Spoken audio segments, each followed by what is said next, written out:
An anniversary that is coming up this week will really make you think about all the things that have changed in this country, not just in the last 2 months, but really something that started 3 years ago. On Thursday, August 12th, rather, will mark the 3rd anniversary of the Charlottesville attack. And you know, of course, that Heather Heyer was killed during that altercation there when someone drove their car into a crowd of protesters. It just makes you think. I mean, that was horrendous. And at the time, we all looked at that as a turning point, maybe, in race relations in this country. A turning point partly because Donald Trump said there were good people on both sides. And that really crystallized the problem. Exactly. And then, of course, everything that has happened this year.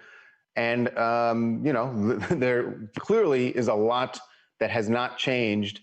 And it's really depressing when you think about it. But there is a very interesting special that's coming up this week that is going to crystallize all of these thoughts about race relations in the country. It's on Investigation Discovery, and it's called Impact of Hate, marking the 3rd anniversary of the Charlottesville attacks. So joining us right now is Heather Heyer's mother, Susan Bro. Susan, welcome so much to TMZ Live. Thank you. Hi, Susan. I know this has been a difficult 3 years for you, because while the country over the last 2 months has been really focused on this issue, it's something that you have been talking about for the last 3 years.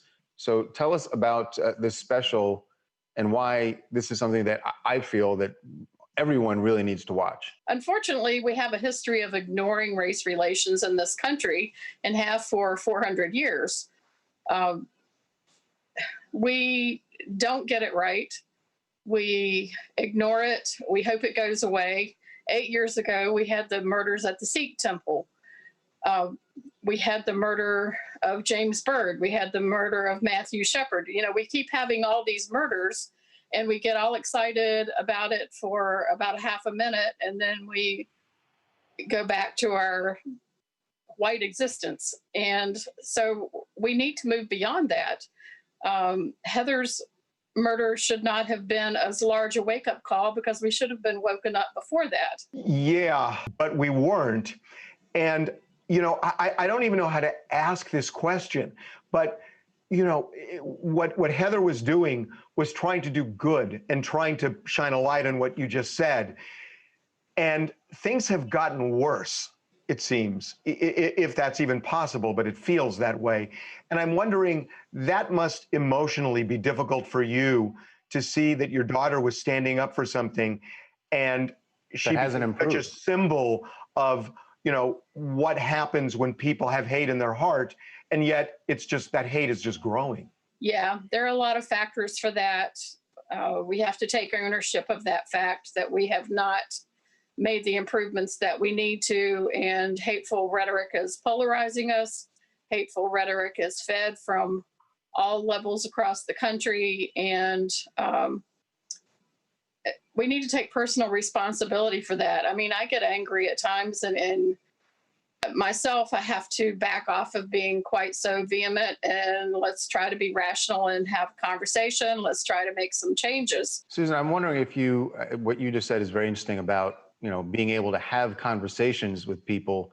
And, you know, for those who don't remember, everything in Charlottesville started because people were protesting or were advocating the removal of some Confederate statues, something that we've seen actually happen, whether by force from protesters or cities actually deciding to do it in the last couple of months. I'm curious, Susan, would you personally be able to have a conversation with some of the people who were at Charlottesville, who were on the opposite side of the street from Heather that day? I have had conversation with some of them. Some of them, honestly, my lawyer has advised me, don't talk to them. If they're willing to have a real honest conversation, perhaps.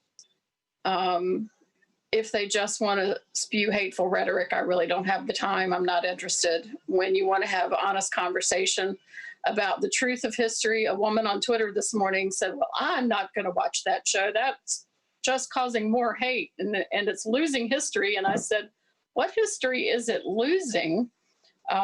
We were all taught the lost cause out of textbooks that were recommended by Confederate sympathizers.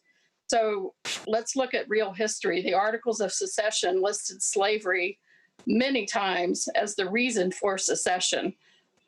Let's tell history in its truth. Let's get to the truth of matters, and let's replace these statues of the side that was traitorous to the United States government with people that they harmed. That's what they do in Germany, is they replace the statues, or didn't put up statues rather, to Hitler and those, and put up statues instead to the people who were harmed in that war. And we could do the same thing here. Susan, I just feel so badly for you, because what your daughter was doing was really trying to do good. And it just, thank you. This really affected everybody in the country when they saw it. Susan, thank you so much for being with us. Thank you so much, Susan. This special is, which you were interviewed for, it is going to be on Wednesday night. It is Impact of Hate, Charlottesville, on Investigation Discovery. So everyone should check that out.